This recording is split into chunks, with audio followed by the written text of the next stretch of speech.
दोस्तों welcome to money stocks. तो इस वीडियो के अंदर हम लोग बात करने वाले हैं मल्टीपल स्टॉक्स के बारे में। तो चलिए सबसे पहले हम लोग डिस्कस करेंगे IRCTC के बारे में, जहां IRCTC के अंदर 0.81% की तेजी एंड 936 रुपीज़ के आसपास हमें क्लोजिंग नजर आ चुका है। कहीं ना कहीं IRCTC के अंदर कुछ ऐसे अपडेट्स हमें नजर आए हैं जिन अपडेट्स की वजह से कंपनी का लॉन्ग टर्म के अंदर रेवेन्यूज के अंदर भी एंड प्रॉफिट्स के अंदर भी बड़ा मुनाफा कंपनी के अंदर हमें देखने को मिल सकता है। एंड ओवरऑल लॉन्ग टर्म के अंदर और ज़्यादा न्यूज़ के कारण कंपनी को बिजनेस और ज़्यादा इंक्रीज बहुत ज़्यादा हमें होने वाला है, जिस वजह से एक बढ़िया तरीके से फ़ायदा हमें IRCTC को लॉन्ग टर्म के अंदर नज़र आएगा। तो चलिए एक एक करके अपडेट्स के बारे में हम लोग जान लेते हैं। सबसे पहले अगर आप एक पॉइंट नोट डाउन करेंगे, ये कंपनी कौन से लेवल पर कंसोलिडेट कर रहा है, ये जानना इंपॉर्टेंट दोस्तों होता है। ये मार्केट के अंदर बड़े बड़े एनालिस्ट, बड़े बड़े ब्रोकरेज फर्म के द्वारा ये चीज़ आपको शेयर नहीं किया जाएगा। सिर्फ ये बताएंगे कि कंपनी के टारगेट क्या हो सकते हैं, लेकिन ये रीज़न नहीं बताएंगे कंपनी का क्यों हमने टारगेट दिया था। उसके पीछे का एक बहुत बड़ा रीज़न होता है दोस्तों, क्योंकि कोई भी कंपनी राउंड नंबर के नीचे अगर कंसोलिडेट करता है, देखिएगा ये राउंड नंबर है यानी कि 1000 रुपीज़ का, उसके नीचे अगर कंपनी लगातार अगर कंसोलिडेट कर रहा है ना, तो आप समझ जाइएगा कि अगर कंपनी को गिरना होता तो यहाँ से कंपनी गिर सकता था। इतना देर कंपनी कभी भी गिरावट के लिए नहीं लगा था, एक फटाक से गिरावट हमें नजर आता है, लेकिन कंपनी यहाँ से गिरना नहीं चाहता, यहाँ से कंपनी कंसोलिडेट कर रहा है और इस वजह से एक बहुत बड़ा रैली हमें कंपनी के अंदर आ सकता है। तो जो लोग फ्रेश बाइंग करना चाहते हो वो 100% कंपनी के अंदर फ्रेश बाइंग कर सकते हो। कंपनी कोई बुरा नहीं है, फंडामेंटली कंपनी स्ट्रांग है और जैसे ही कंपनी इस लेवल से बाहर निकलेगा ना, फिर कंपनी रिटेस्ट आपको बिल्कुल भी दोस्तों नहीं करेगा। क्योंकि रिटेस्ट कंपनी क्यों करता है, जब तेजी आता है उसके बाद कंपनी रिटेस्ट करता है, लेकिन अगर कंसोलिडेशन फेज के बाद दोस्तों कभी भी कंपनी रिटेस्ट नहीं करेगा। जरूर आप ये चीज मार्केट के अंदर ऑब्जर्व करना। और जैसे ही कंपनी जो लेवल्स पर कंसोलिडेट करे वो लेवल्स अगर आप नोट डाउन करेंगे तो इनका लाइफ टाइम वाला हाई लेवल्स कंपनी ब्रेक करने के लिए जा रहा है एंड राउंड नंबर्स का भी कंपनी ब्रेकआउट करने वाला है। जैसे ये लेवल्स कंपनी ब्रेक करेगा, बहुत ज़्यादा एनालिस्ट के द्वारा, ब्रोकरेज फर्म के द्वारा हमें बड़े बड़े टारगेट दोस्तों दिया जा चुका है। कई सारे ब्रोकरेज फर्म का यह मानना है कि कंपनी सबसे पहले 1300 रुपये तक का जा सकता है और कई सारे ब्रोकरेज फर्म का यह मानना है कि कंपनी 1600 रुपये तक का टारगेट हमें अचीव कर सकता है। तो चलिए सबसे पहले अभी हम आ चुके अपडेट्स के ऊपर। देखिएगा IRCTC to operate tourism trains to Ayodhya, Kashi and Puri from Secunderabad.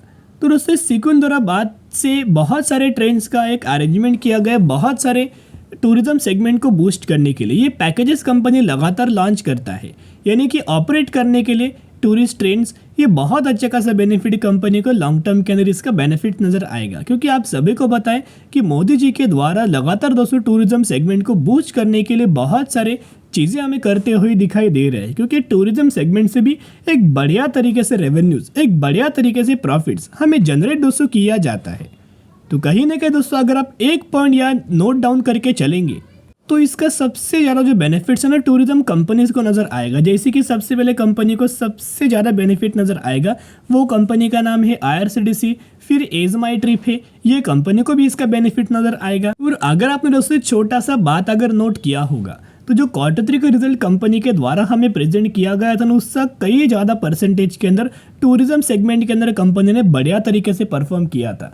तो कहीं ना कहीं अगर आप देखा जाए आने वाले सालों के अंदर भी टूरिज्म सेगमेंट बहुत ज़्यादा बड़ा हमें कुछ धमाका होने वाला है, जिस वजह से एक बढ़िया तरीके से और हमें कंपनी के अंदर तेज़ी आ सकती है और ज़्यादा कंपनी के नंबर्स हमें इंक्रीज हो सकते।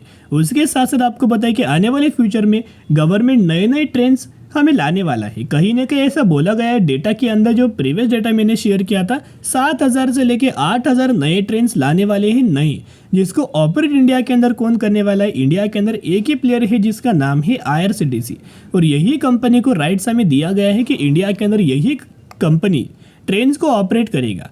तो कहीं ना कहीं आराम से कंपनी का बिजनेस तो ऐसे दोस्तों एक्सपांड हो रहा है, कंपनी को कोई स्ट्रगल करने की ज़रूरत नहीं पड़ रही है, जिस वजह से इन खबरों की वजह से भी कंपनी को लॉन्ग टर्म के अंदर बढ़िया बेनिफिट मिल सकता है।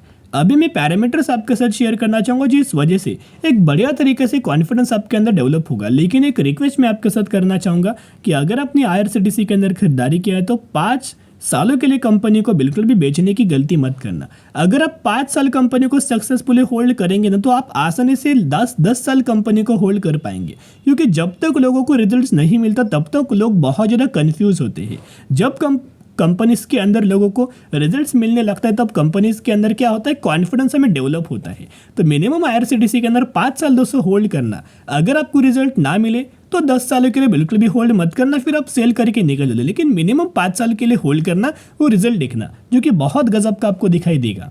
उसके साथ साथ कंपनी का रेवेन्यूज अगर आप देखोगे तो रेवेन्यूज के अंदर कंसिस्टेंटली पिछले 3 सालों से ग्रोथ नजर आ रही है। प्रॉफिट्स के अंदर भी अगर आप चेकआउट करेंगे तो प्रॉफिट्स के अंदर भी लगातार ग्रोथ नजर आ रही है। और कल के दिन हमें IRCTC के अंदर बड़ी तेजी बड़ी रैली हमें देखने को मिल सकता है, क्योंकि जब जब ऐसी सिचुएशन हमें कंपनी के अंदर दिखाई दिया है उस वक्त हर एक कंपनी के अंदर हमें तेजी देखने को मिल जाता है।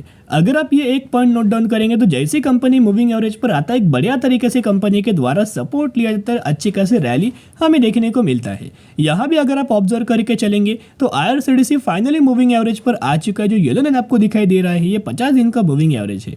तो फाइनली कंपनी मूविंग एवरेज के ही ऊपर हमें ट्रेड करते हुए दिखाई दे रहा है। कल के दिन अगर मार्केट पॉजिटिव रहता है तो बहुत अच्छा खासा रैली हमें IRCTC के अंदर 3 से 4% की तेजी देखने को मिल सकती है। तो buy on dip strategy apply करके चल सकते हो। अभी हम बात करने वाले हैं अगली कंपनी के बारे में जिसका नाम है बजाज फाइनेंस।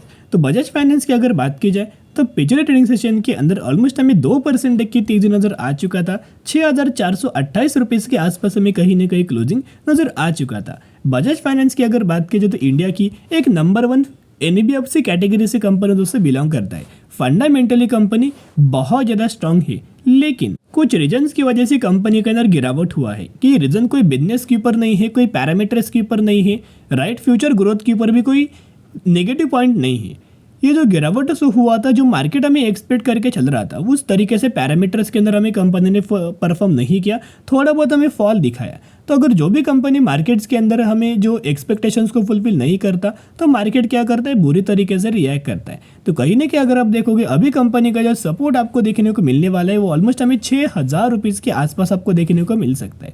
तो जरूर कंपनी के अंदर buy on dip strategy apply करना है, क्योंकि यही लेवल से सपोर्ट कंपनी लेके एक बिग रिवर्सल बिग रैली हमें कंपनी के अंदर देखने को मिल सकता है। तो एक रिक्वेस्ट करना चाहूंगा कि buy on dip strategy apply करना, क्योंकि जब कंपनी हमें 8,000 रुपीज़ पर ट्रेड कर रहा था ना, तब हमें ब्रोकरेज फर्म के द्वारा 12,000 रुपीज़ तक का टारगेट हमें दिया हुआ था। ये दोस्तों पॉइंट नोट करना। तो आने वाले सालों में ये टारगेट अचीव तो होने ही वाला है। तो ये कंपनी फंडामेंटली स्ट्रांग है, ऊपर से आपको गिरावट के अंदर भी मिल रहा है।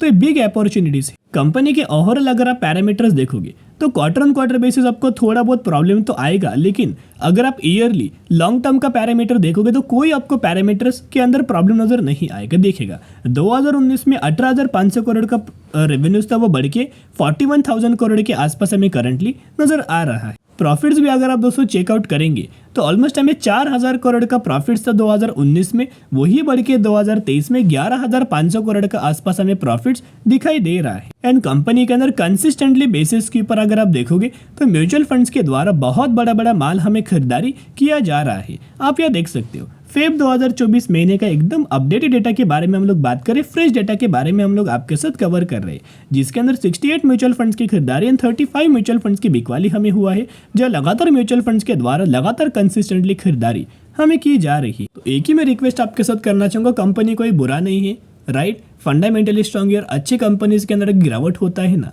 तो mutual funds foreign investors and domestic investor कभी भी ये मौका नहीं छोड़ते। तो जरूर दोस्तों ये मौका बिल्कुल भी मत छोड़ना, ग्रैब करना, buy on dip strategy apply करना एंड होल्ड करना।